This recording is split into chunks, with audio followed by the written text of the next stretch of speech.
In today's video, I'm going to teach you how to sign in to Bolt app 2026. To get started, open the Bolt app on your phone. Once the app launches, you'll usually land on the welcome screen. This is where Bolt gives you the option to either create a new account or access an existing one. Since the goal here is to sign in, look for the sign in or login option and tap it to continue. Next, enter the phone number connected to your Bolt account. As you do this, take a moment to make sure the country code is correct, because that's important for receiving the verification message properly. If the wrong country code is selected, the code may not reach you, so it's worth double checking before moving on.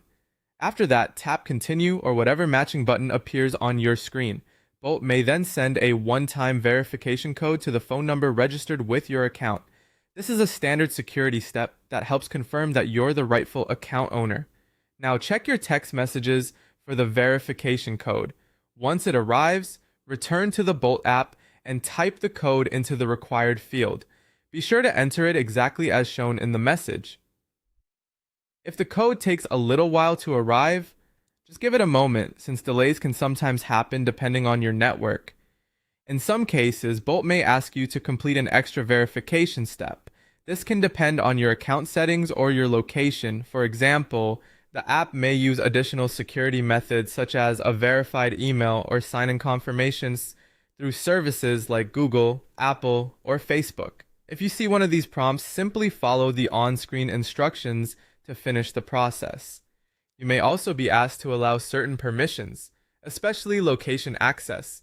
If that prompt appears, allow location services so Bolt can detect your pickup location accurately.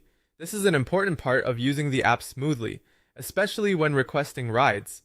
Once everything is complete, you should be signed in and taken to the main Bolt ride booking screen.